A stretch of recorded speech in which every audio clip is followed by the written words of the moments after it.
Not unlike the weight loss industry, we are dedicating so much time and so many resources to it, and yet it still remains. It grows even. Homes have doubled in size since the 1950s, yet we're still overflowing. Clutter is a hot topic for a reason. It's easy to create, not always easy to remove, and it has inspired discussion everywhere. You're listening to the Positively Living podcast. I'm your host, Lisa Zawrotny, founder of Positively Productive Systems and a coach certified in time and stress management, helping clients make space for what matters most in their lives. Join me each episode and we'll talk about decluttering, stress management, habits, personalized productivity, gratitude, and so much more. I understand the overwhelm of life because I'm a wife, mom to kids and cats, and a former caregiver. I'm here to help you choose what's right for you so you can do less, live more, and breathe easier. Sound good? Let's get to it. When I started Positively Productive Systems, I served my clients as a professional organizer. They were overwhelmed. They had too much stuff, and I helped them change that. I went into their homes and helped them sift through it all so they could make space for what mattered in their lives. We reduced the amount they had and set up the systems and habits to help them stay organized, keep the clutter at bay, and live how they wanted to live. Almost immediately, I felt how much we needed to address the mental and emotional weight of clutter. Over the years, my role with clients has shifted from on-site, hands-on work to coaching the person and doing the inner work, exploring our personalities and values, understanding what drives us, and how we can develop the habits that are actually the key to controlling the clutter. Now I can help clients declutter without ever entering the home or handling any of their things. I started from the outside, which will always be helpful and I definitely recommend, but discovered how much more effective working from the inside out can be. I am ready to share those discoveries with you over many podcast episodes, but today we're talking about clutter, what it is, why it matters, and what we can do about it. Before we get into it, I think it's important to mention just how much we talk about it and try to solve the problem of clutter. More specifically, what I consider to be the crisis of clutter. Not unlike the weight loss industry, we are dedicating so much time and so many resources to it, and yet it still remains. It grows even. Homes have doubled in size since the 1950s, yet we're still overflowing. Clutter is a hot topic for a reason. It's easy to create, not always easy to remove, and it has inspired discussion everywhere and a billion-dollar industry to help you conquer it. Every January, you can't escape the posts. The memes are everywhere. Search Amazon Books with the keyword clutter, and you'll get over 4,000 options. And the National Association of Productivity and Organizing Professionals, whom I've been a member of since I began my business, has almost as many members, all in an industry to help you break free from your clutter. There were shows like Mission Organization and Clean Sweep, which was one of my favorites, that showed us the behind the scenes of being a professional organizer and popularized organizing. A&E's Hoarders and then later variations like Hoarding Buried Alive were a cautionary tale. Every time I watched them, I felt the need to go declutter something. I know I can't be the only one.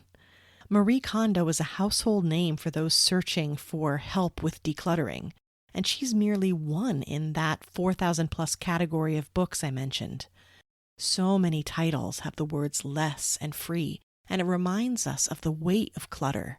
Organizer Peter Walsh, who's inspired me since the beginning with his book It's All Too Much, and is best known for being on the show Clean Sweep, has identified the connection aptly with his book, Does This Clutter Make My Butt Look Fat? Needless to say, it's one of my favorite recommendations. I'll add that Joshua Becker's The More of Less is a great read if you are exploring minimalism, and Greg McKeown's Essentialism was a game changer for me, taking the idea of decluttering far beyond bins and baskets. Since we're talking industry experts, I'd be remiss if I didn't give a shout out to organizers I know personally who have written helpful books. There's Lisa Woodruff's Organize 365 collection of books and a podcast packed with lots of how-tos. Kathy Vines, aka Clever Girl, is a fellow NAPO member and author of the Clever Girl's Guide to Living with Less. At the time of this recording, it was available with Kindle Unlimited if you want to check it out. And my friend James Lott Jr., a fellow NAPO member, life coach and podcaster, and honestly a veritable Renaissance man with albums and books and show hosting under his belt. He's written Sorted Out Sundays, small organizing tips that lead to great rewards. It's on Amazon too. Last year I was on his podcast, The Super Organizer Show, talking about positivity in coaching and organizing. And I'm excited to tell you that he's already said yes to joining me on the Positively Living podcast. So we'll have a fun and very likely deep conversation about all of this. Be sure to watch for that episode. And don't worry if you're driving or if you don't have a chance to jot down any of these references. I'll be sure to link to the books, organizers, and the podcast episode I just mentioned in the show notes. Now let's talk clutter. What is it and why does it matter? When you're trying to deal with something, whether working with it, changing it, reducing it, you need to identify it first. So let's go back to Peter Walsh for a moment. He has a quote about clutter that I have carried with me for years and mention it every chance I get. He says, "Clutter isn't just the stuff on the floor. It's anything that gets in between you and the life you want to live." With that in mind, let's talk types of clutter. I believe there are 5 general categories of clutter that overlap, and I've created a graphic to illustrate this. It's like a modified compound Venn diagram, if there is such a thing. If there is, that's what it is. If there isn't, I've created it. And I promised you in the podcast trailer that Venn diagrams were one of my favorite things, so this shouldn't come as a surprise. So the diagram, which you can find on my social media pages, shows how they're connected. I'll be sure to link to that as well. The 5 categories are physical, mental, digital, information, and tasks. Let's start with the physical. It's the most obvious. You know what I mean by physical clutter. It's the kind you can see, that you live around, or it lives around you. It's what you trip over, what you shove to the side, or what you move to the side to make room for. It's tangible and specific. And this physical clutter, it costs us dearly. 25% of Americans have a 2-car garage, but can't park their car in it. Nearly 10% of U.S. households rent outside storage at an average of $1,000 per year, and that's just the average. 80% of the papers we have, we don't look at. Then there's digital clutter. Unlike clutter in the physical world where stacks of paper, books, clothing can be seen, with digital clutter there's no obvious outward signs that could indicate a problem. Even when we see numbers, the notifications on our email that are in the thousands, it doesn't register. And this makes digital clutter even more insidious than physical clutter, in my opinion. On computers, at least 30% of installed applications are never used. And 80% of smartphone users do not use the apps they've downloaded after 3 months. So they're just collecting them without use. 28% of our work time is spent reading email, which translates to 650 hours a year spent on reactive work that's not even really work. Then there's the mental clutter. I don't have statistics in the same way that I do for the physical and the digital, but there's no doubt that it causes stress. It's those I shoulds and I'm supposed to's and I need to thoughts that take up so much space in your mind. It causes you to hold on to physical clutter because you're scared to put something out of sight for fear of forgetting it. Does that sound familiar? Yeah, it reminds you of incomplete tasks, triggering shame and guilt. It allows worry and these inaccurate stories to hold precious brain space, undermining your energy and your ability to take action. Whatever the type of clutter, in general, clutter overwhelms and distracts, signals unfinished work, triggers guilt, reduces productivity, blocks self-care and healthy habits, and it promotes dissatisfaction. Now let's talk about what causes it. I believe that deferred decisions, incomplete task loops, mismanaged consumption, and emotions are at the root of clutter. Let's start with deferred decisions, and you may have even heard this phrase before. It simply means that we're putting off making choices, and when we do, things pile up. When we're unsure, we leave items where they are, and eventually it starts to stack. One example would be a piece of mail comes in. You open it, you take a look, you need to make some decision. Am I going to purchase this product? Am I going to write back? Am I going to attend this event? Am I going to show this to my husband? If you don't decide then and there, what do you end up doing with it? Setting it back down on the counter or the kitchen table or the coffee table or wherever it is that you've been sorting through the mail. And it very likely stays there. And then more and more add to the group. For some reason, it likes to multiply. Then deferred decisions also apply to sentimental items, and I know how tricky that can be. You feel a sense of obligation and sometimes a sense of guilt surrounding these things, and it's hard to make the choice. So when it's hard to make the choice, you don't, and you keep collecting the items. The second one I mentioned was incomplete task loops, and what I mean by that is when you don't put things away, essentially. One example would be you have dishes, you use them for a meal, you wash them, you put them away. That is one full task loop. I'm not saying I do that all the time. I'm just saying that's an example. And that is something we need to keep completing, but oftentimes we are distracted. We are tired. We have energy issues with getting this done, and we don't complete the loop, and things pile up.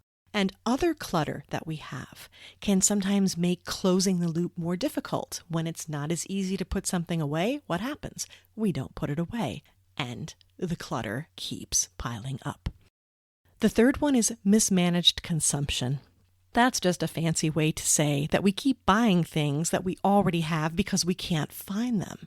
Clutter makes it hard to find things, so it encourages us to buy something even though we know we have it somewhere. And believe me, I'm guilty of this.